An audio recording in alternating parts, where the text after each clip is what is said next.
Good afternoon friend, তোমরা সবাই কেমন আছো? আশা করি ভালো আছো। আর আমিও তোমাদের আশীর্বাদে খুব ভালো আছি।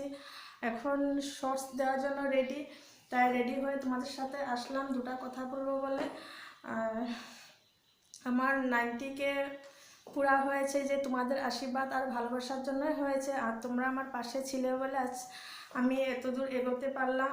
আশা করি তোমরা সবাই আমার ইউটিউব ফ্রেন্ডরা সবাই আমার জন্য সাপোর্ট করো আর আমার পাশে তোমরা সবসময় থাকবে আর আদর ভালোবাসা সবসময় দেবে।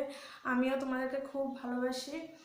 আর কি বলবো, অনেকে বাজে বাজেও কমেন্ট করে, কিন্তু কি বলবো বলো, ওদেরকে বলার কিছু নেই। যাদের দৃষ্টিটা খারাপভাবে দেখে তারা খারাপই দেখতে পায়, যারা ভালোভাবে দেখে তারা খুব ভালোই দেখতে পায়।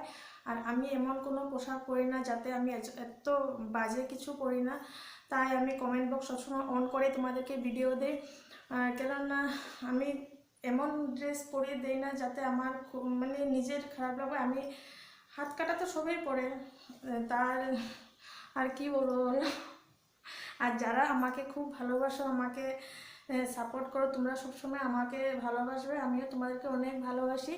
আর তোমাদের ভালোবাসাটা খুবই দরকার। আর তোমরা যদি আমাকে ভালোই না বাসো, সাপোর্ট না করো, তাহলে আমি পিছিয়ে যাব। সেজন্য তোমরা আমাকে সবসময় সাপোর্ট করবে। আর একদিন কি বলো, আর একদিন তোমাদেরকে আগে দেখিয়েছিলাম যে আমি মুগার মেখলা চাদর পরে তোমাদেরকে দেখেছিলাম। আর এটা আজ পরেছি, এটা হচ্ছে পাটের সেট। আর আমাকে কেমন লাগছে মেখলা চাদরে তোমরা কমেন্টে নিশ্চয় জানাবে। আর আজ এ পর্যন্তই। Tata, bye bye. কাল একটা নতুন ব্লগের সাথে দেখা করবে।